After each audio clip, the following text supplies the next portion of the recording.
కాబోయే కళాకారులకి, కళాభిమానులకి art chat Sankranti శుభాకాంక్షలు. ఈరోజు నేను చెప్పదలుచుకున్న విషయం ఏంటంటే, పెళ్ళాం ఊరెళ్తే అన్న సినిమా ఎస్వి కృష్ణారెడ్డి గారి దర్శకత్వంలో ఇంచుమించు 20 సంవత్సరాల కిందట రిలీజ్ అయింది సినిమా. అంటే 2003లో జనవరి 15వ తారీఖు రిలీజ్ అయింది. అంటే ఈ సంక్రాంతి టైంలోనే అయిందన్నమాట. అందుకని ఆ సినిమా గురించి కొంచెంసేపు మాట్లాడుకుందామని చెప్పేసి అనుకుంటున్నాను. అయితే ఆ సినిమాకి నాకు సంబంధం ఏంటి అన్నది నేను ఈరోజు మీతో చెప్దాం అనుకుంటున్నాను. ఎందుకంటే ఈరోజు ఆర్ట్ గురించి కాకపోయినా చెప్పే విషయాలు కవిత్వం కానీ, రచన కానీ ఇవన్నీ కూడా ఆర్ట్ కిందకే వస్తాయి. కాబట్టి ఈ విషయాలు మీతో షేర్ చేసుకుందాం అనుకుంటున్నాను. పెళ్ళాం ఊరెళ్తే సినిమా గురించి, నాకు దాని సంబంధం గురించి నేను చెప్తున్నాను. ఏదంటే 2002 డిసెంబర్లో అనుకుంటాను. నేను అడ్వర్టైజింగ్ ఏజెన్సీలో వర్క్ చేస్తున్నాను, ఆర్ట్ డైరెక్టర్గా. అప్పుడు మార్నింగ్ 10-10:30కి మేము ఆఫీస్కి వెళ్తాం. రాత్రిపూట ఎన్ని గంటలకు వస్తామో తెలియదు. లేట్ అవర్స్ వర్క్ చేస్తూ ఉంటాం బాగా. 7 కావచ్చు, 8 కావచ్చు, 10 కావచ్చు, 12 కావచ్చు, అలా. సో అందుకని నేను ఏంటంటే మార్నింగే భోజనం చేసేసి కొంచెం నిదానంగా వెళ్తాను. రాత్రిపూట లేట్ అవుతుంది. సో అలా నాకు అలవాటు ఏంటంటే రోజు మార్నింగ్ భోజనం చేసేటప్పుడు కాసేపు టీవీ చూస్తాను. అప్పుడే మాకు కాస్త టైం దొరుకుతుంది అన్నమాట రిలాక్స్గా టీవీ చూడడానికి. సరే టీవీ చూస్తూ ఉన్నాను భోజనం చేస్తూ. జెమినీ టీవీలో ఒక అడ్వర్టైజ్మెంట్ వచ్చింది. పెళ్ళాం ఊరెళ్తే అన్న సినిమా ఒకటి రిలీజ్ కాబోతుందని చెప్పేసి, దాని ప్రమోషన్ కోసం అని చెప్పేసి అందరికీ ఒక పోటీ పెడుతున్నాము, దాంట్లో అందరూ పాల్గొనవచ్చు అని చెప్పేసి విషయాలు ఏంటంటే, పెళ్ళాం ఊరెళ్తే మీరేం చేస్తారు ఆ టైంలో అన్న దాని గురించి ఒక వ్యాసంలాగా ఒక పేజీ వ్యాసం రాసేసి జెమినీ టీవీకి పంపించమన్నారు. జెమినీ టీవీకి పంపిస్తే దాన్ని మేము అన్నిటిలో కల్లా బెస్ట్ రాసిన వాళ్ళని మేము ఇన్వైట్ చేస్తాం ఆడియో రిలీజ్కి. సినిమా ఆడియో రిలీజ్ ఫంక్షన్ రోజు ఇన్వైట్ చేస్తాం ఆ కార్యక్రమానికి అని చెప్పారు. సరే, అది నేను భోజనం చేస్తూ చూశాను అడ్వర్టైజ్మెంటు. సో ఇదేదో బాగుంది, ఒక మంచి సబ్జెక్ట్ దొరికింది అని చెప్పేసి నేను అది విన్నాను.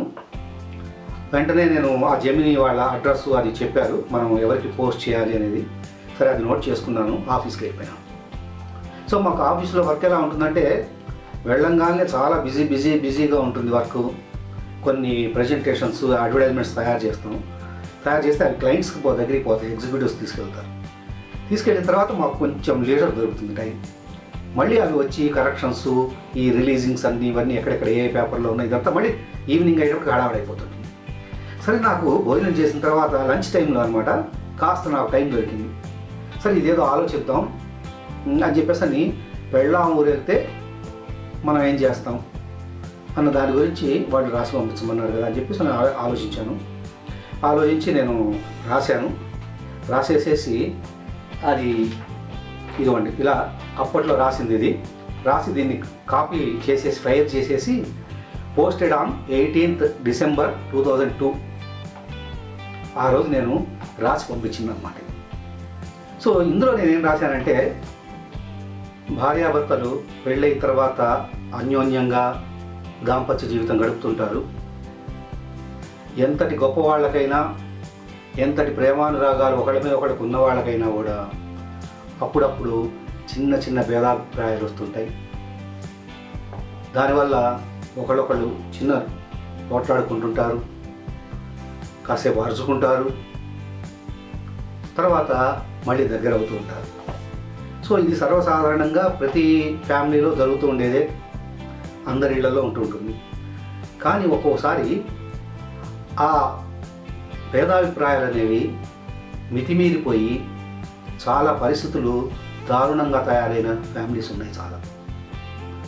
కేవలం ఒకళ్ళ గురించి ఒకళ్ళు మిస్అండర్స్టాండింగ్ చేసుకొని ఈగోలతో ఏదో ఒక రకంగా ఒకళ్ళ మీద ఒకళ్ళకి అభిప్రాయ భేదాలు వచ్చి డైవర్స్ వరకు వెళ్ళిన ఫ్యామిలీస్ కూడా ఉన్నాయి.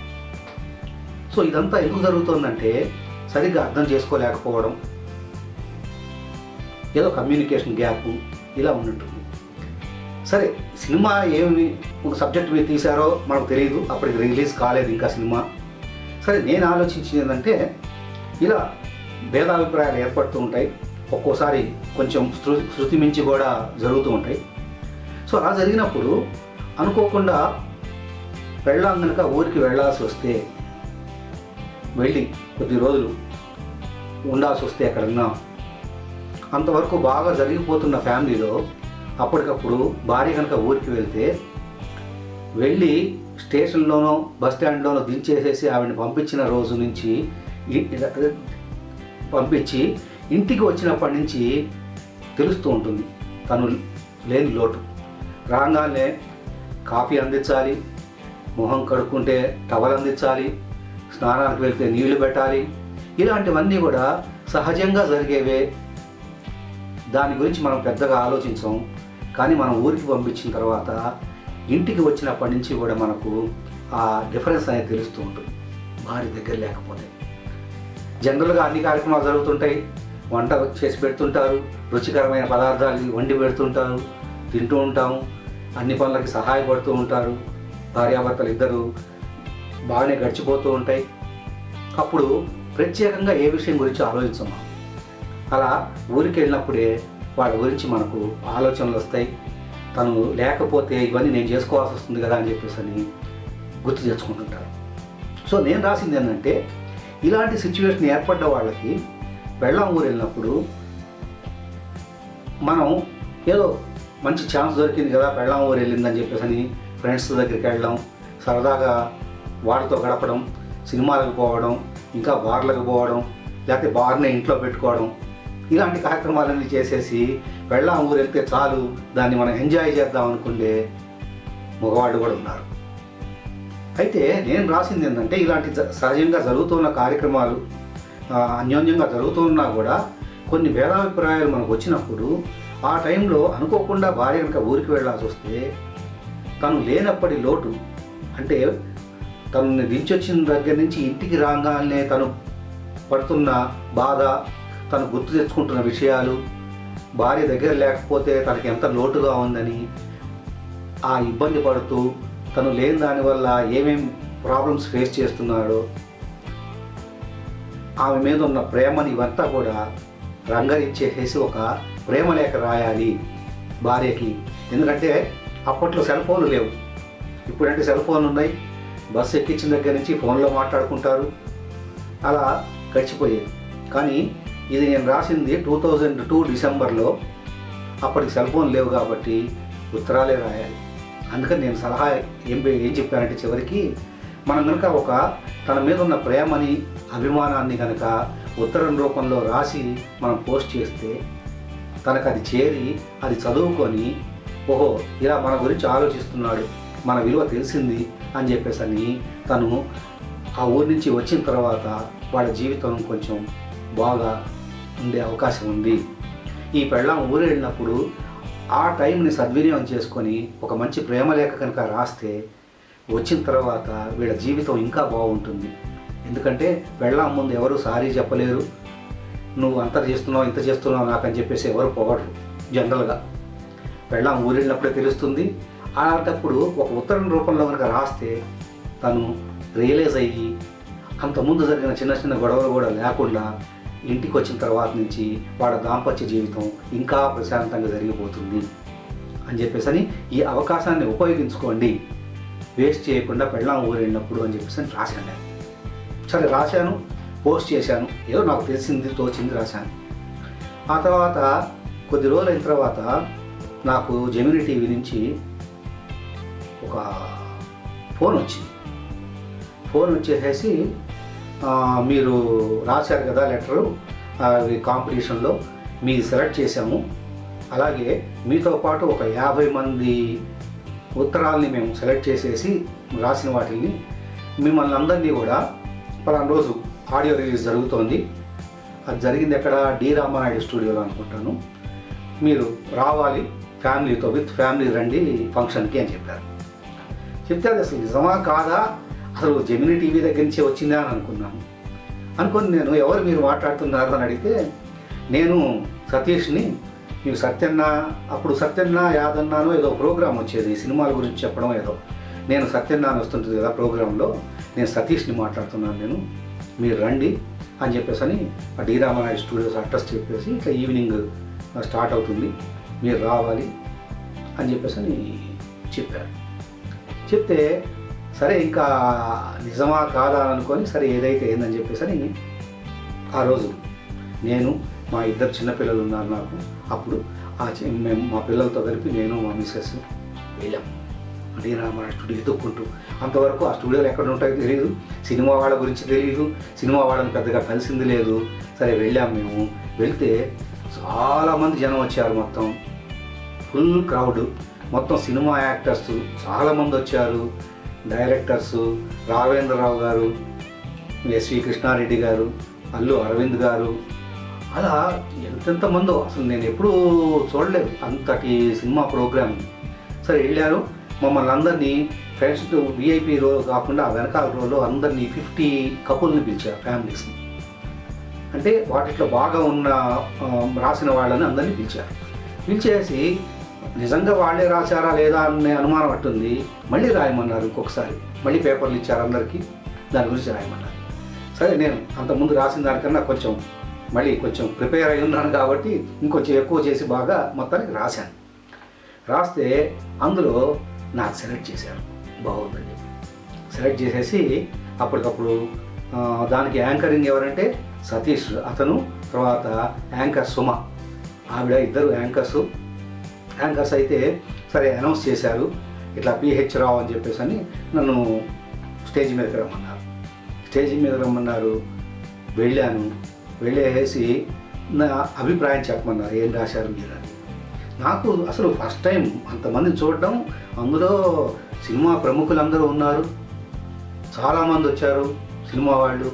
అయితే సరే నేను చెప్పదలుచుకుంది, నాకు ఎస్వి కృష్ణారెడ్డి గారు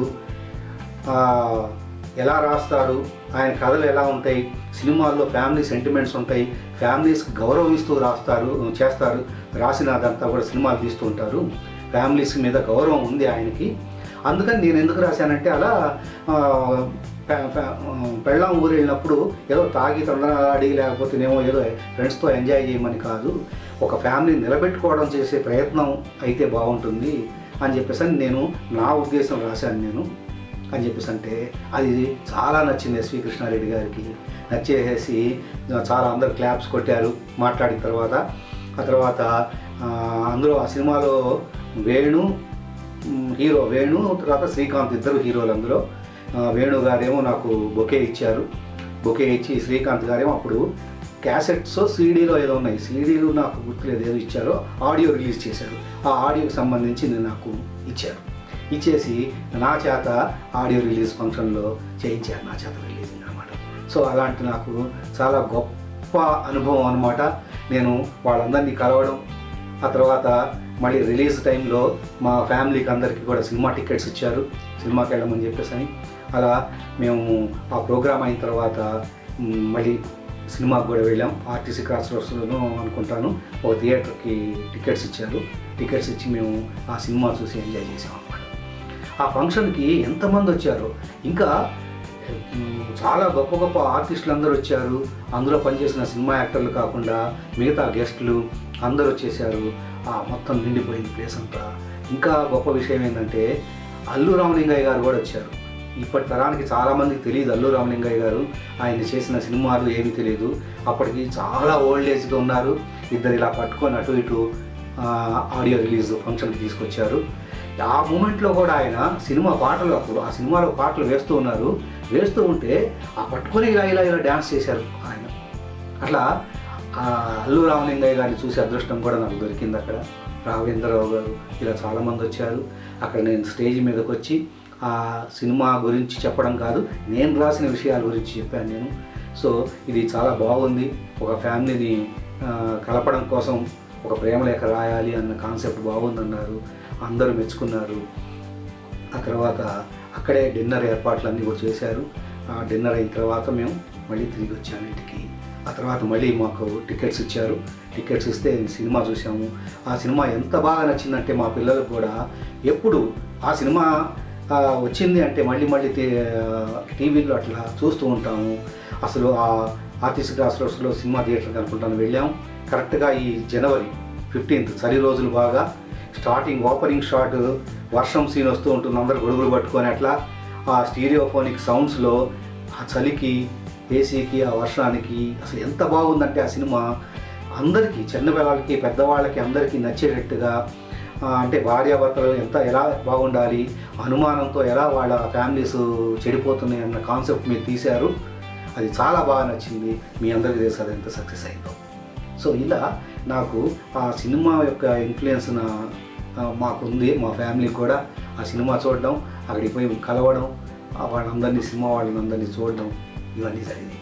అయితే నాకు అప్పటి సినిమా అక్కడికి మేము వెళ్ళినప్పటివి ఏమన్నా ఫోటోలు మీకు చూపిద్దామంటే ఏమీ లేవు. నేను ముందుగానే అసలు కెమెరా దగ్గర పెట్టుకొని వెళ్ళాను. నేను తీయచ్చు, చాలా సినిమా యాక్టర్స్ అందరూ వస్తారు కదా, మనం వెళ్ళక మనకు ఒక అవకాశం దొరికిందని చెప్పేసి కెమెరా జేబులో పెట్టుకొని వెళ్ళాను. ప్రోగ్రామ్ అంతా అయింది. వచ్చి ఇంటికి వచ్చేటప్పుడు కెమెరా చూసుకున్నాను అనమాట. అంటే అక్కడ ఫోటోలు తీయాలన్న ఆలోచన కూడా రాలేదు. అంతమంది సినిమా యాక్టర్స్ని అందరినీ చూస్తుంటే అదే చాలా కన్నుల పండుగగా ఉంది మాకు. నా జేబులో కెమెరా ఉన్న సంగతి కూడా మర్చిపోయి నేను చాలా ఎంజాయ్ చేశాం మా ఫ్యామిలీ అంతా కూడా. సో ఇలా ఒక్కొక్కసారి ఒక్కొక్క అవకాశం వస్తుంది. అది తర్వాత ఆడియో రిలీజ్ది జెమినీ టీవీలో టెలికాస్ట్ అయింది. వాళ్ళు చెప్పారు పలానా రోజు టెలికాస్ట్ అవుతుందని చెప్పేసి అని. అలా మేము చూసాము ఆ ప్రోగ్రామ్. అది కూడా తర్వాత అందరూ కూడా ఎంజాయ్ చేసాము అది ప్రోగ్రామ్కి వెళ్ళినందుకు. సో ఇలా అనుకోకుండా వచ్చిన అవకాశం, నా రచన ద్వారా వచ్చిన అవకాశం అది. అందుకని నేను మీకు ఈ విషయాలు చెప్తున్నాను. సో ఇలాంటి విషయాలు మరిన్ని కావాలంటే నా ఛానల్ లైక్ చేయండి, షేర్ చేయండి, సబ్స్క్రైబ్ చేయండి. ఈరోజుకి ఈ విషయాలు చాలు. వచ్చే ఆదివారం మరికొన్ని విషయాలు మాట్లాడుకుందాం. అంతవరకు సెలవు. బాయ్.